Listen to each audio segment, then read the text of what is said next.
Hello everyone, आज के session में आप सभी का स्वागत है।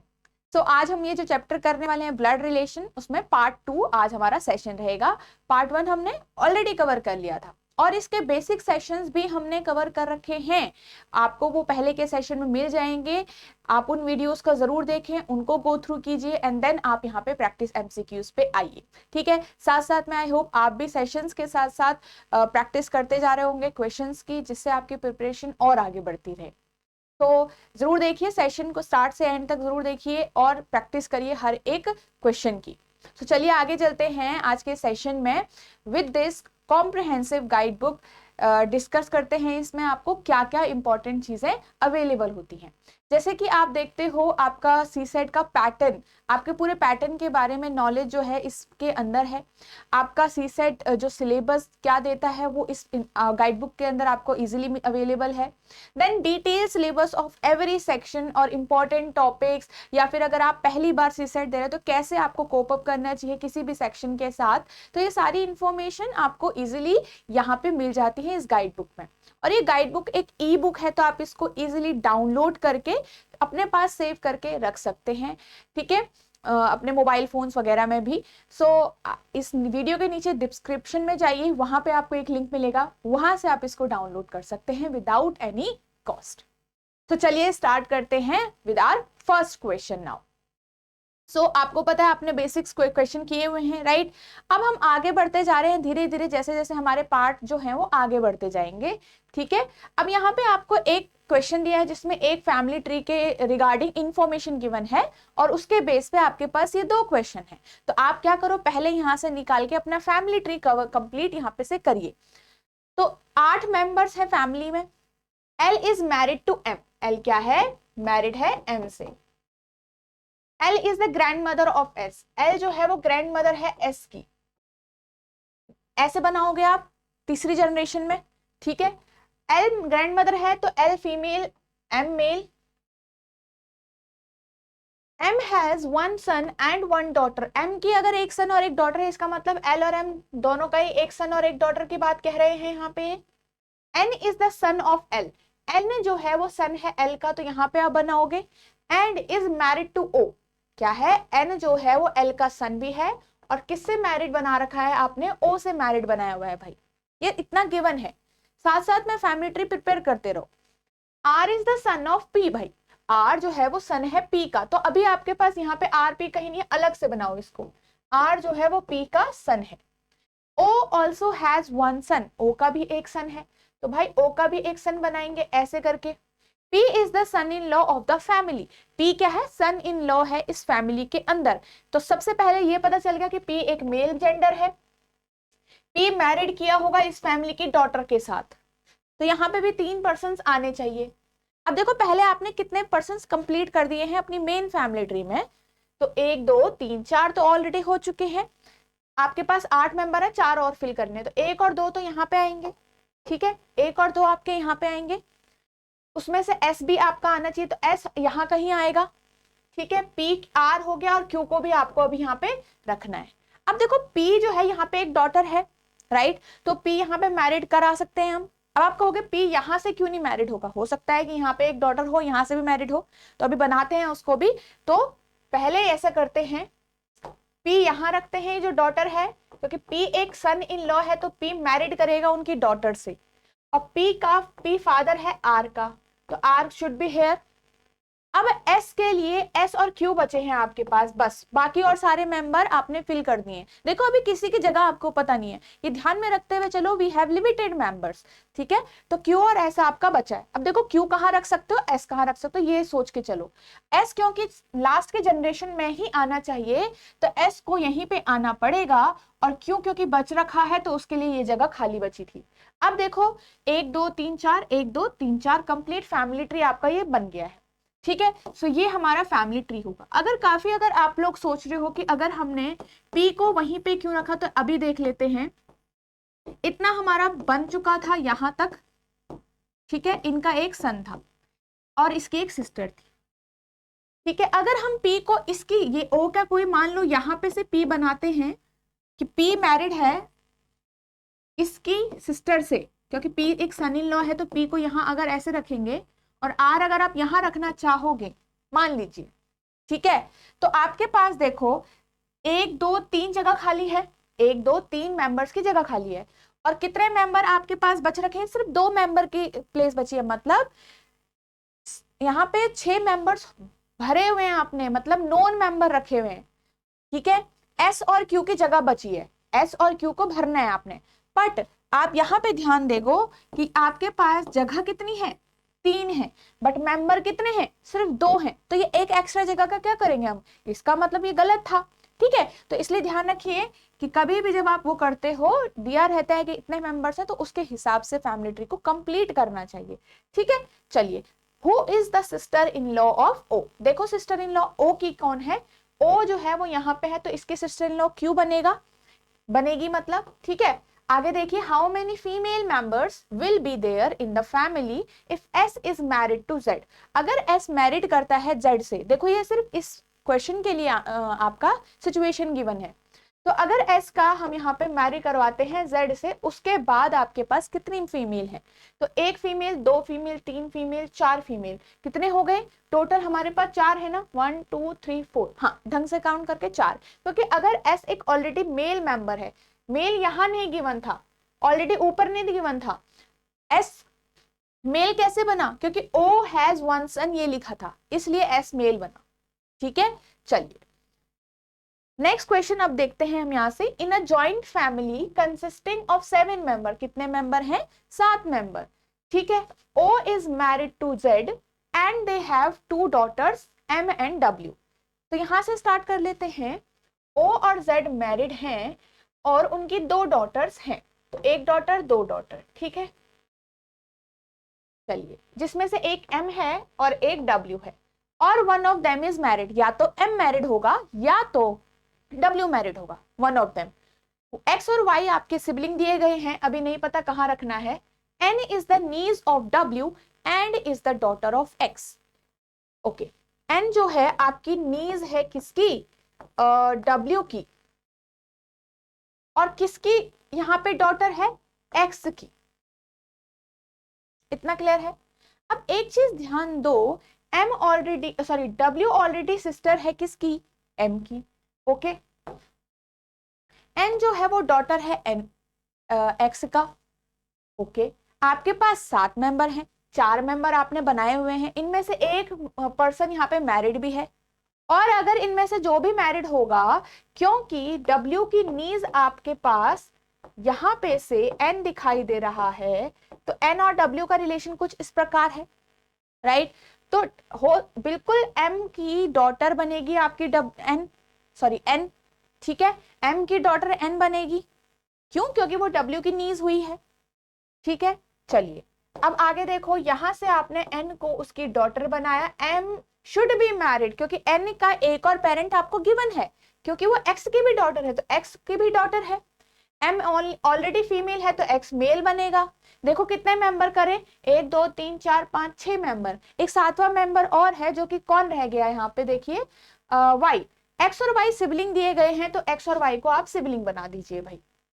इतना कंप्लीट हो गया, इतना आपने बनाया, ये पूरा हमारे पास कंप्लीट हो गया। इसके बाद वाई के लिए और कोई इंफॉर्मेशन गिवन नहीं है, और ओ और जेड की भी और कोई इंफॉर्मेशन गिवन नहीं, इसका मतलब ये ऐसे का ऐसे ही रहेगा, ठीक है। चलिए नेक्स्ट क्वेश्चंस पे चलते हैं। Who is M? एम कौन है? अब इस तरीके से आपको 3 पॉइंट्स दिए गए हैं, अब डायरेक्ट ऑप्शंस नहीं है, आपके 3 पॉइंट्स दिए गए हैं, 3 स्टेटमेंट बोल लीजिए, और यहां पे से आपको सिलेक्ट करना है कि कौन सा एक पेयर ठीक है। तो देखो पहले एम कौन है इन पॉइंट्स में, तो देखो वाइफ ऑफ एक्स, एम क्या वाइफ है एक्स की? बिल्कुल सही बोल रहा है। मदर ऑफ एन है, बिल्कुल सही है। Sister in law of Y है क्या? Sister in law of Y है क्या? बिल्कुल सही है, राइट। सो तीनों के तीनों पॉइंट हमारे कवर होते हैं, तो 1 2 and 3 will be the answer. इस टाइप के क्वेश्चंस आपको जरूर देखने को मिलेंगे इसी फ्रेम में एग्जाम में, ठीक है। तो ध्यान रखिए ऐसे भी करना, which one of the following is correct, इस टाइप से कुछ स्टेटमेंट आपको गिवन की गई है, अब आपको रिलेशन चेक करना है कि कौन सा इसमें से करेक्ट है। तो देखो ओ जो है वो ग्रैंड मदर है एन की, तो ध्यान रखिए आपने फैमिली ट्री ऐसा बनाया था, ओ और जेड की और कोई इंफॉर्मेशन नहीं है कि इन दोनों में से मेल और फीमेल कौन है, तो इसका मतलब जेंडर रिवील नहीं है।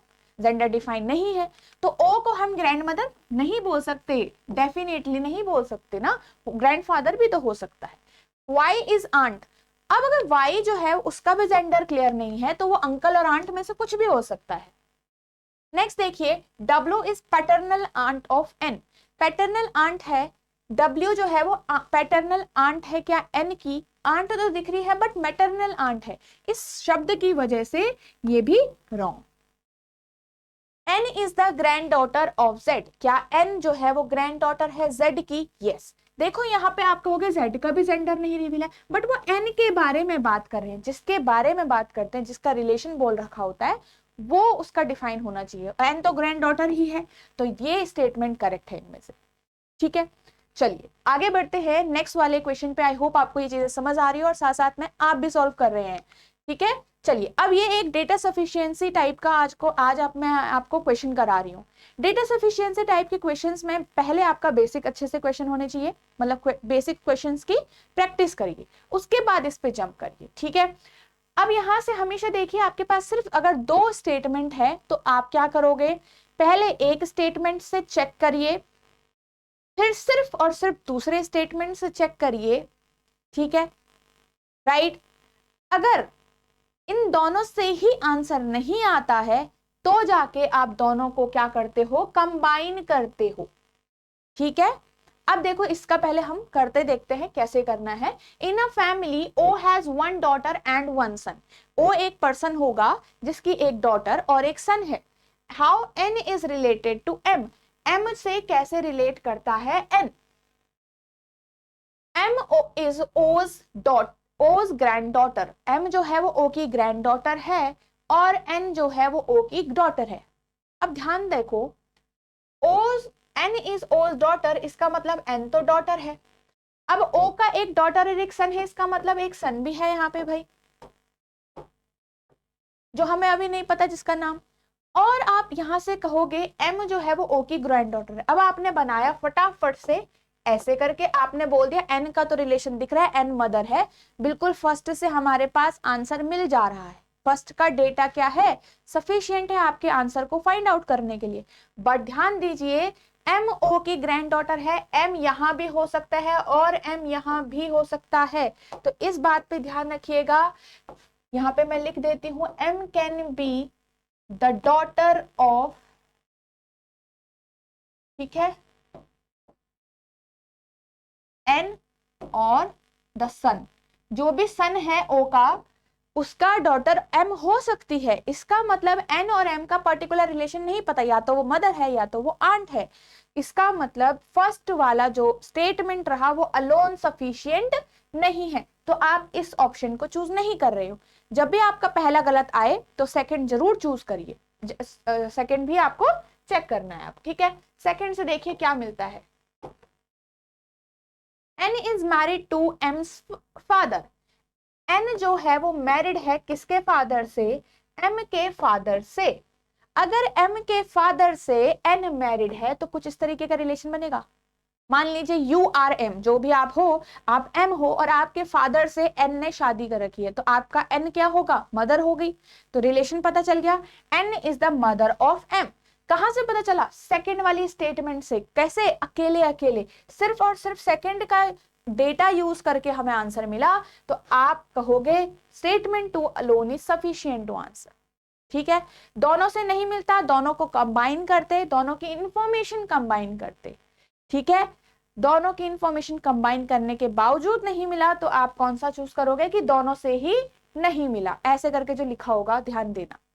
नेक्स्ट देखिए, अब की बार हमारे पास तीन स्टेटमेंट है। तीन स्टेटमेंट के टाइम पर हमेशा ध्यान रखो, ऑप्शंस पे देखो ऑप्शन किस प्रकार गिवन हो रखे हैं, किस कॉम्बिनेशन में गिवन हो रखे हैं।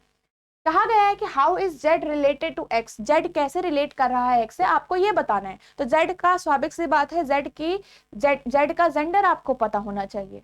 ठीक है, देखो W is X sister, W is X sister, तो यहाँ पे अब आप देखो Z और X का रिलेशन दिखाना है।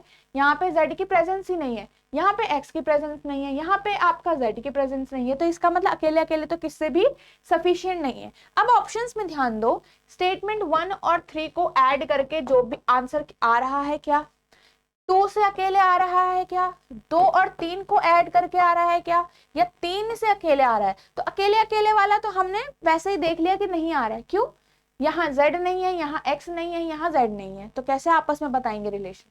तो ये तो रॉन्ग हो जाएंगे, ये रॉन्ग हो गया और ये वाला रॉन्ग हो गया। अब 2 कॉम्बिनेशन बचे हैं, पहला और तीसरे को करते हैं। तो फर्स्ट और तीसरे वाले को करो। W is X sister, X and Y are married, और W जो है वो X की सिस्टर है, एंड हैव वन चाइल्ड, इनका एक चाइल्ड भी है। W is X सिस्टर, यहाँ पे तो Z की बात ही नहीं हो रही है, तो ये तो अपने आप में रॉन्ग हो गया, तो रॉन्ग करिए इसको भी। ठीक है, अब क्या करो, 2 + 3 को करो, वैसे भी अब इसी से आंसर आना चाहिए, है ना। तो Z जो है वो Y का ग्रैंडसन है, X और Y जो है वो मैरिड है। X और Y मैरिड है, तो Z जो है वो Y का अगर ग्रैंडसन है तो X का भी ग्रैंडसन हो गया। X का ग्रैंडसन का मतलब है Z का जेंडर आपको मेल पता है, तो Z कैसे रिलेट कर रहा है, Z is the grandson of X। So it means हमें किससे आंसर मिला, तीसरे वाले कॉम्बिनेशन से हमें आंसर मिला, तीसरे वाले ऑप्शन से। ठीक है, आगे बढ़ते हैं। आई होप आपको ये समझ में आया। क्या करना है, अच्छे से देखो ऑप्शंस पे किस तरह के कॉम्बिनेशन आपको मिला हुआ है। पहला तीसरा चेक किया, नहीं मिला, दूसरे तीसरे से देखो, तो X और Y मैरिड है, अगर Y का ग्रैंडसन Z है तो X का भी ग्रैंडसन हो गया ना। ठीक है, चलिए, तो this is the answer here. Okay, so this was the last question. I hope आपको अच्छे से समझ में आया है, और जरूर जरूर प्रैक्टिस करते रहिए। विदाउट प्रैक्टिस आपको रीजनिंग नहीं आएगी, सिर्फ देखने से काम नहीं बनेगा। सो इतना तो आप कर ही सकते हो कि जितनी देर की वीडियो हो उतनी देर में आप ये वाला पार्ट तो कवर कर दो और खत्म कर दो, है ना। चलिए, so this is the course here. ये कोर्स हो सकता है आपके लिए इंपॉर्टेंट हो सकता है आपके लिए यूजफुल हो, क्योंकि कई बार ऐसा होता है कि हमारे पास जब टाइम कम होता है, और या फिर हमारी थोड़ी और बाकी जो स्टूडेंट्स होते हैं, बाकी इंडिविजुअल्स से हमारी थोड़ी और ज़्यादा ज़रूरत होती है। हर किसी की एक डिफरेंट स्ट्रेटजी होती है, राइट। सो कई होते हैं जो बिना कोर्स के भी ठीक करते हैं, कई होते हैं जिन्हें कोर्स के साथ साथ लगता है कि उन्हें एक मेंटरशिप की ज़रूरत है, एक गाइडेंस की ज़रूरत है, कोर्स के साथ साथ वो ज़्यादा अच्छे से परफॉर्म कर पाते हैं। So you can join us. So आप देख सकते हैं इस कोर्स के अंदर आपके लिए क्या क्या यूजफुल है, देन यू कैन चूज। ठीक है, तो कॉन्सेप्ट क्लासेस हैं आपकी, टेस्ट सीरीज है, लाइव डाउट सेशंस हैं आपके वो जो वीक बेसिस पे हैं, एंड लाइव रिविजन क्लासेस हैं जो आपके एग्जाम से पहले कंडक्ट की जा रही हैं। ठीक है, so these are the features of the course. I hope अच्छा, तो ये नंबर है, आप इस पे कॉल करके ज़्यादा डिटेल्स ले सकते हैं कोर्स के बारे में, and also all the PDFs of these session, जितने भी अभी तक सेशंस आपको मिल रहे हैं क्वांट्स रीजनिंग इंग्लिश के, वो पीडीएफ्स आपको कहाँ मिलेगी, टेलीग्राम चैनल पर। सो you can join the Telegram channel, and उसके बाद आप पीडीएफ से प्रैक्टिस कर सकते हो, which will save your time also. ठीक है, तो चलिए मिलते हैं नेक्स्ट सेशन में नेक्स्ट पार्ट के साथ।